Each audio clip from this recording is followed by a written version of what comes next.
So we'll understand a little bit about functions in Python. Those of you who are familiar with programming languages like C, C++, or Java would already be aware of functions. Python functions have a slightly different syntax, but for all logical purposes, they behave very much like a C, C++, or Java functions. Of course, there are some subtle differences. And functions actually help you break down your program into smaller and modular chunks, which you can reuse if you choose to.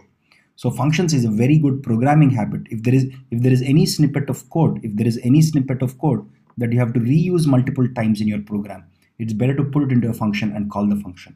That makes your code more reusable and more manageable, right? So now let's understand the syntax of functions in Python, right? So all functions are defined with a keyword def, right? Then you have the function name. Whatever parameters you want to pass are in parentheses, and there is this colon at the end, right? When you have this colon, it means everything from here now is the definition of the function. Now look at because we don't have curly braces like in C, C++, or Java, everything is done with indentation.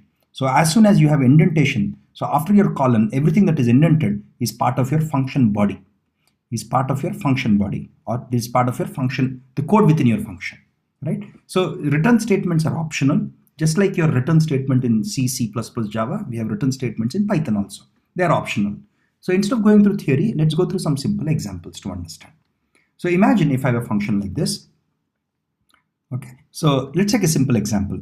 I'm using the def keyword here. My name of the function is print_name. I'm passing a variable called name and the semicolon here. If you notice, all these lines are indented. So this indentation shows that this whole thing is the body of my function, right? The first three lines, the first three lines that you notice here, which are enclosed in triple quotes, is called the docstring. This is called the docstring. Docstring basically literally tells us about what the function does. So writing docstrings is a good programming practice. It's a very good programming practice that I strongly recommend each of you to follow. Now, when we have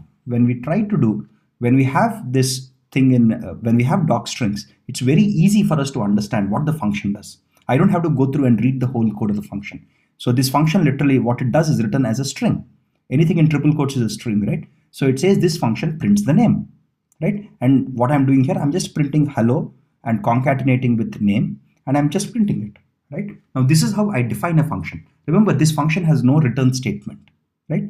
Now since it doesn't have a return statement, now when I call print_name and give a name, Satish, who's one of our engineers here, when I just say this, what it'll do is it will just go here. So as soon as I call this function, it literally goes here and starts executing line by line. So one of the lines that it executes is print hello, hello plus string of name, right? So it will print hello Satish, and at the end of it, it will come out and come here, right? So docstring, as I was telling you earlier, docstrings are very, very useful. They help you understand what the function does internally. It's a good programming practice. For any given function, if you want to print the docstring, it's very, very simple. You just give the function name. Dot two underscores. These are two underscores here, right? Doc, again, two underscores. This is a variable. For every function, there is this variable called __doc___. What this gives us is it prints us the docstring for any given function. Now, whether the function that we have is defined by us, sorry, I apologize for that. So whether the function we have is written by us or by someone else, for any given function, I can easily get the docstring by just saying function name dot ___ doc, right? So for our since print name was defined by us, when I just say this, what I get here is this function prints the name, which is exactly the docstring that we gave when we defined the function, right? This is the docstring that I gave when I defined the function, isn't it? So it's a very, very simple way for other users of our functions to understand what's happening. So return statements basically returns as a value. So let me explain you I think it's better to follow through an example. Suppose imagine if I want to write a function called getSum, which takes a list, right? And it returns me the sum of all the elements in the list. For example, if I have a function like this, so suppose I'm calling this getSum function with a list, and my list contains 4 elements, 1, 2, 3, and 4. Right? What I want is my getSum function takes this list, sums up all the elements in this, and provides that value puts that value into S. right? Now when I do print s, I got 10, which is nothing but the sum of all these numbers, right? Now the question here is, how do we now return values back from functions? That's very simple. Here is my docstring. This docstring says this function returns the sum of all the elements in a list. I'm initializing a variable called underscore sum. By the way, variables can have underscore as their first character. It's perfectly legit. It's perfectly okay in Python, right? I'm declaring a variable called sum and initializing it to 0.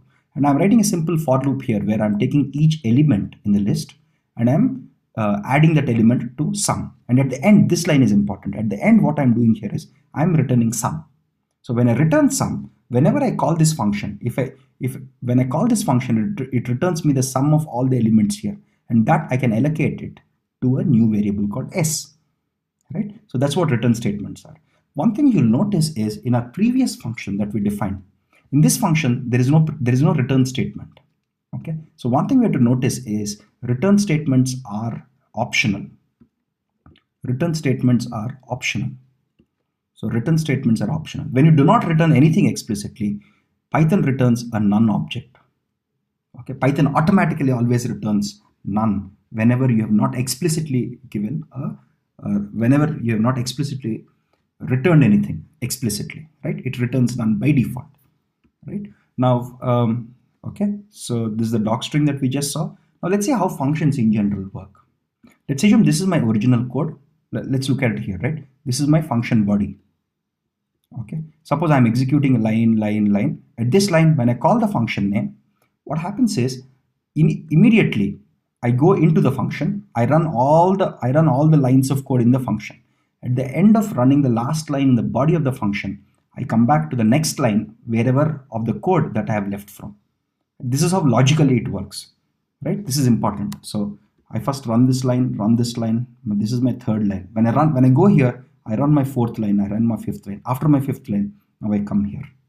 Okay, so logically, the execution path of your code is like this: 1, 2, 3. It goes into the function, 4 and 5, and then it comes out 6 here. Right. So this is how functions execute. This is the flow of execution when you have a function. Now let's go and understand a couple of very important concepts called scope and lifetime of a variable. Now, scope of a variable is basically the portion of the code or the program where the variable is recognized, right? And lifetime is basically the period throughout which the variable exists in memory. They need not be same. Scope and lifetime could differ in some cases. But let's take a simple example. I think that'll be beneficial, right? So let's take this code. Here, what am I doing here? I'm creating a variable called global variable, which is outside all of my functions, right? Here I have a function body. In this function body, I'm creating a variable called local variable. Any variable that is defined and used within a function, as soon as you come out of the function, the variable disappears. That's what I've written here. That's what we have here. Variables are destroyed once we return from the function. Variables that are declared and that are defined within a function will be removed from memory as soon as we return from here. Okay, so let's see. So I have a variable called local variable here. I have a variable called global variable. Now my code starts running here, right? My global variable has a string, which is this is global variable. Then I have a function definition here. Nothing happens. This doesn't run, right? Now this runs. When I say test lifetime, now what happens? It goes here. It starts running this. Okay, here I'm printing the local variable and the global variable. Since the global variable is declared outside this function, I can access this global variable internally, right? Which means I can access the scope of this global variable is the whole area, including inside the functions. So when I print local var and print global var, if you look at my output, I get, okay, this is local variable, this is global variable, right? Now, after printing my local and global variable, I come back here because this is where I call the function, right? So at the end of the function, I come back here. Now here I try to print my global variable, it prints successfully. Now here is the catch.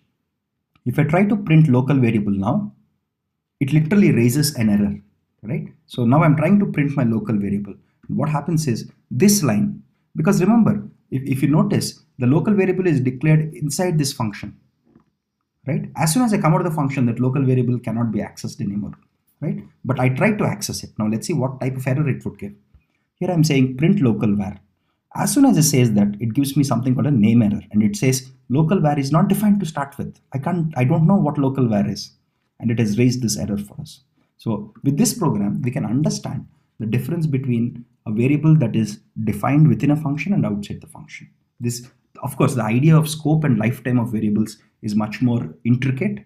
It's very programming specific, but this example gives you a high level overview of what scope and lifetime of variables, of local variables and global variables are. Okay, now let's write a very, very simple program here. I just wanted to take a small simple program like your undergraduate first year days, where we're trying to find the highest common factor of two numbers. What is the highest common factor? Let's say if you take two numbers, let's say 12 and 14, right? 2 is the largest number that can divide both 12 and 14. There is like any other number, 3, 4, 5, 6, any number greater than 2 cannot divide 12 and 14. So HCF basically is, HCF of any given set of numbers is basically the number, the largest number or the highest number that can divide all of these numbers exactly, right? So how do you write that function? So here is how I'm writing my function. I'm calling this function compute HCF and I'm giving two numbers. Here is my doc string, right? Here is my doc string, and this is the logic. The logic here is very straightforward. What I'm saying here is I am basically picking the smaller of these two numbers. If I'm given two numbers, I pick the smaller of the numbers and I check the numbers from 1 to the smaller of the numbers, right? And I try to see which is the largest number which can divide both your A and B. It's a very, very simple code here. Now this is how I compute my HCF. Now I'm outside this function. I'm defining two variables here, num1 and num2, and I can just compute HCF of num1 and num2, and that will be 2 because no number greater than 2 can divide both of them. So very, very simple code. This is a simple for loop that we all understand logically. So what are we doing here? We are finding the smaller number and we are saying in the range of 1 to the smaller number, keep checking. So for example, if when I input 98 and 78, what is the smaller number? Smaller number is 78. So between 1 to 78, I'll keep checking like 2, 3, 4, so on, so forth, 77. I'll keep checking which of these numbers, which of these numbers can divide both A and B, can divide both 98 and 78. And whichever is the largest number that can divide, I'll keep it in this variable called HCF. And the end of it, I'm returning this variable called HCF. Very, very simple program. It's very, very easy to understand. Those of you who are new to programming or who do not know programming a lot, please go through this in careful detail so that you understand how to write a function, how to build the construct, how to construct the basic logic to solve a problem like this.